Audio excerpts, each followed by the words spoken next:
of June 2023. Welcome and thank you for tuning in to your number one station for news and updates. I'm your presenter Abdurrahman Yusuf, and tonight we have a lot in store for you. But first, these are the stories that are making our headlines. Soldiers in Puntland stage protest over unpaid salaries. Landmine explosion kills 2 herdsmen in Seoul region. Somalia's president advisor blocked from flying to Mogadishu. President Mahmoud congratulates Turkish President Recep Tayyip Erdogan on re-election.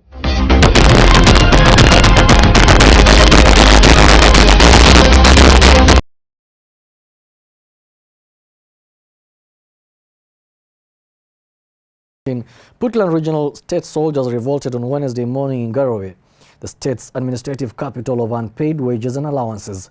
Demonstrating soldiers have blocked roads leading to Puntland's presidency ministries, thereby hindering people and vehicle movement. Military vehicles and stones barricaded the road. Here is a full story. Puntland regional state soldiers revolted on Wednesday morning in Garowe, the state's administrative capital, over unpaid wages and allowances. Demonstrating soldiers have blocked road leading to Puntland presidency and ministries, thereby hindering people and vehicle movement. Military vehicles and stones barricaded the road. The block road is a vital route used daily by ministry employees, the Puntland presidency, business centers and other institutions. The disgruntled protesters were mostly soldiers assigned to guard the presidential palace, which houses regional President Saeed Deni and other state officials. Some troops have expressed their discontent, citing lengthy period of salary arrears. This was not the first time soldiers blocked vital routes, as in Bosaso, Puntland's commercial capital. Troops seized the main port and blocked several roads in what they called unfair treatment by the government. Deni has been accused by the critics of diverting resources to the recently concluded disputed local elections. President Deni is yet to respond to the accusations. The Puntland elections were the first in more than half a century in the conflict-ridden and fragile Horn of Africa nation, excluding the unrecognized breakaway region of Somaliland, which considers itself an independent republic.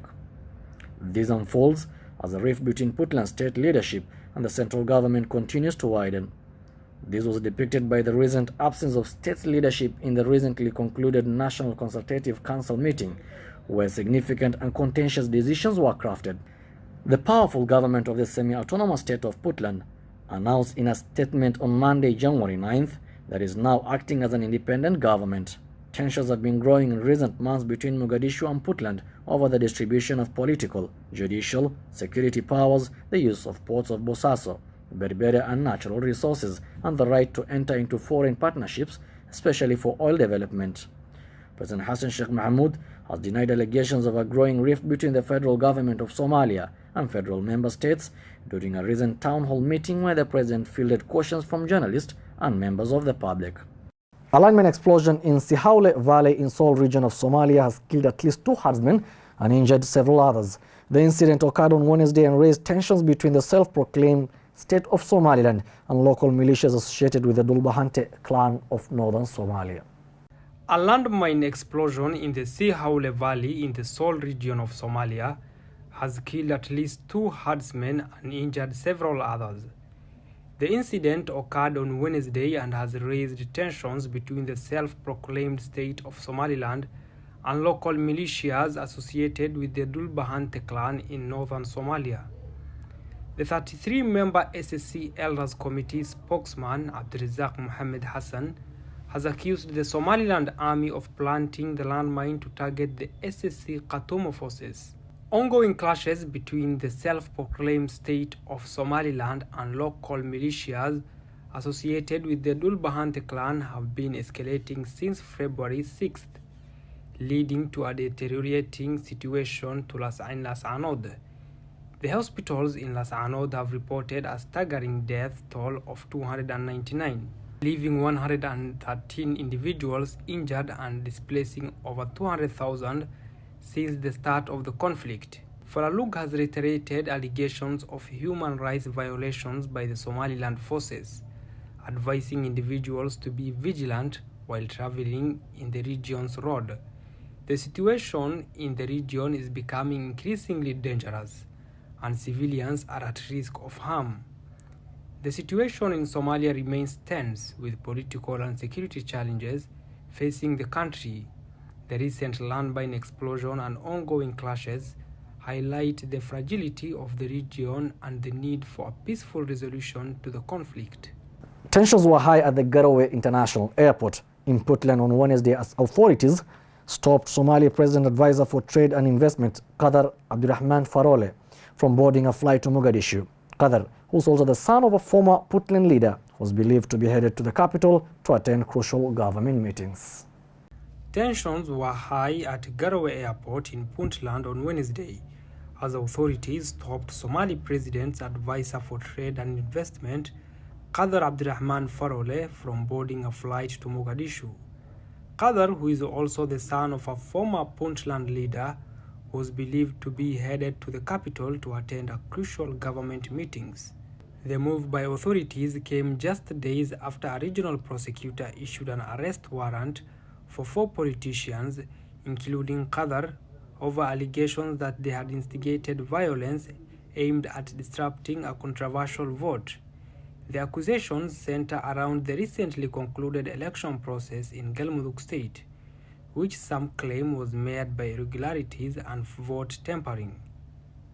While the arrest warrant was met with a degree of controversy, it is unclear why Qadar was stopped from traveling.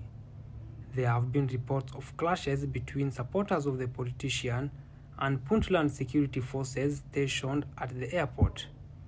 The decision has been met with condemnation from some quarters, with critics accusing local authorities of meddling in national affairs. Others have raised concern about the long-term implications of such actions, arguing they could further destabilize the already fragile political situation in Somalia. Puntland is a semi-autonomous region in northeastern Somalia, and its relations with the federal government in Mogadishu have often been fraught with tension. Wednesday's incident is likely to be seen as another flashpoint in this ongoing dispute. The situation remains fluid, and it's unclear what impacts Qadar detention will have on future government proceedings. However, it is clear that tensions in Somalia continue to run high as the country grapples with significant political, social, and economic challenges. The president of Somalia, Hassan Sheikh Mohamud, congratulated Recep Tayyip Erdogan, the Turkish president, on his recent re-election. The two leaders reportedly spoke on phone, with the President Mohamud expressing his confidence in Turkey's progress under the President Erdogan's leadership. The president of Somalia, Hassan Sheikh Mohamud, has congratulated Recep Tayyip Erdogan, the president of Turkey, on his recent re-election. The two leaders reportedly spoke on the phone, with President Mohamud expressing his confidence in Turkey's progress under President Erdogan's leadership. The phone call saw the leaders pledging to uphold an existing bilateral relations between the two countries, committing to increased cooperation on areas of shared interest. A statement from the Somali presidency, Villa Somalia, confirmed that President Mohamud had congratulated President Erdogan on his victory.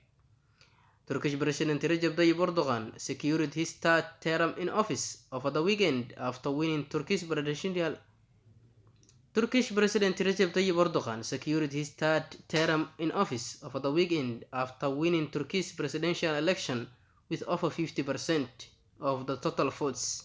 His closest opponent was Kemal Kılıçdaroğlu, who received 47.86% of the votes, according to the Supreme Election Council.